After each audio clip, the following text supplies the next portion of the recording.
Good evening and Jai Hind student. Welcome to Sunbeam School Sultanpur online classes. We'll be starting NCERT class 12 chapter 5 challenge to and distortion of Congress system. In previous video we discussed about the election of 1967. In this video we discuss about the new words after 1967 coalition and defection. 1967 के election के बाद जो ऐसे two words politics में आए जो बिल्कुल new थे.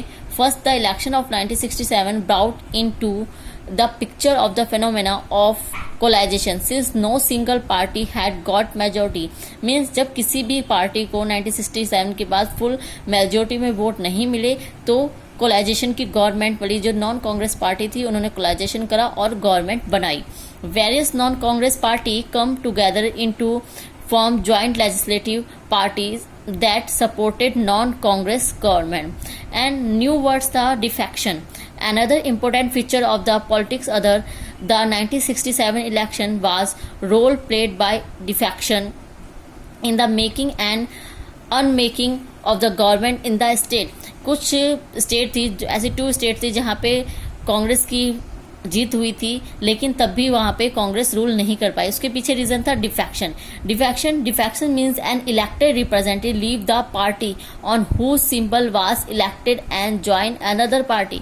डिफेक्शन जब कोई एक रिप्रेजेंटेटिव या एमएलए एमपी कह लीजिए जो किसी पार्टी के नेम से लड़ता तो है लेकिन बाद में वो उस पार्टी को छोड़ देता है और दूसरी पार्टी ज्वाइन कर लेता है. और ऐसा टू स्टेट में हुआ कि कांग्रेस की तरफ से लड़ने वाले जो टू रिप्रेजेंटेटिव लीडर थे उन्होंने जीत के बाद कांग्रेस पार्टी को छोड़ के न्यू पार्टी ज्वाइन कर ली. After the 1967 general election the political loyalty was diminishing and 1967 के इलेक्शन के बाद जो थी कहीं ना कहीं जो पॉलिटिक्स थी उसमें डेमोक्रेसी फुली खत्म हो गई थी. किसी पे भी ट्रस्ट करना मुश्किल था. And split in the Congress का डिवाइड होना भी 1967 के बाद सामने आ चुका था.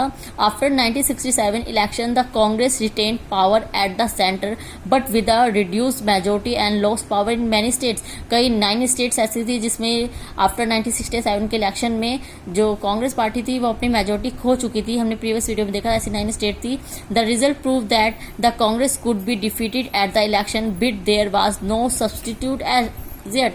Most non Congress coalition government in the state did not survive for long. और जो नॉन कांग्रेस पार्टीज थी जिन्होंने कोलाइजेशन करा था बहुत लंबे समय तक टिक भी नहीं पाई. And they lost majority and either new combination were formed और president rule had to be post. और इसके एक न्यू रीजन भी आया. इसके कारण ऐसी स्टेट्स में प्रेसिडेंट रूल को लगाना पड़ा. And the 1971 election and restoration of the Congress. 1971 के इलेक्शन में कहीं ना कहीं जो पार्टी अपनी इमेज खो चुकी थी वह भी वापस आई. वो किस तरह से आई? The split in the Congress reduced Indira government to a minority but her government continued in office with the support of the CPI and DMK and to end her dependence on other political parties strengthen her party position in the parliament and seek a popular mandate for the program. Indira Gandhi की जो government थी वो 1967 के बाद अपनी image खो चुकी थी बिकॉज काफ़ी सारी स्टेट्स में उनको वोट नहीं मिले थे, वो जीत नहीं पाई थी. अब इंदिरा गांधी की गवर्नमेंट ने क्या चेंज करी? The 5th general election to Lok Sabha was held in February 1971 and the dissolution of the Lok Sabha in December 1970. 5th general election जो 1917 में हुए थे उससे पहले राष्ट्रपति के चुनाव इलेक्शन हुए थे. उस राष्ट्रपति इलेक्शन में प्रेसिडेंट इलेक्शन में क्या था? एक तो कांग्रेस पार्टी ने एक अपने राष्ट्रपति जो प्रेसिडेंट कैंडिडेट को खड़ा करा था और एक कैंडिडेट ऐसे से वीवी क्री जिनको इंदिरा ने अपनी तरफ से खड़ा करा था. और जो कांग्रेस पार्टी की तरफ से खड़े थे उन्हें इंदिरा सपोर्ट नहीं कर रही थी बिकॉज कहीं ना कहीं उनमें और इंदिरा में पहले से काफ़ी डिस्प्यूट चल रहे थे, काफ़ी प्रॉब्लम्स चल रही थी. लेकिन वीवी गिरी को इंदिरा सपोर्ट कर रही थी और वो चाहती थी वो जबकि उस टाइम वाइस प्रेसिडेंट थे उन्होंने उनको खड़ा करा और वो चाहती थी ये ही इलेक्शन में जीते. और ऐसा ही हुआ. जितने भी जो इंदिरा के फेवर में भी नहीं थे जो लीडर्स उन्होंने भी वाइस प्रेसिडेंट को वोट करा और उन्हें प्रेसिडेंट बनाया। This was another surprising and bold move. और इस टाइम में जो इंदिरा गांधी थी उन्होंने क्या करा 1970 में, बिकॉज कहीं ना कहीं वो जो कांग्रेस पार्टी थी उन्होंने इंदिरा गांधी से कांग्रेस पार्टी का हक वापस ले लिया, यानी छीन लिया, और उन्हें कांग्रेस पार्टी से निकाल दिया। इस टाइम इंदिरा गांधी ने फिर जब उन्होंने मेजोरिटी खो दी तो 1970 में उन्होंने जो लोकसभा थी उसको भंग कर दिया, डिसोल्यूशन कर दिया। And this was another surprising and bold move था ये इंदिरा गांधी का, to make the matter worse for Indira all the major and non-communist, non-Congress opposition parties formed an electoral alliance known as Grand Alliance. But और इस time में जितनी भी other non Congress party थी उन्होंने एक बड़ा गठबंधन अलायंस कर लिया था, मिल गई थी वो कि इंदिरा हटाओ। उन्होंने एक नारा दिया कि इंदिरा को हटाने के लिए जितनी भी नॉन कांग्रेस पार्टी थी एकजुट हो गई थी।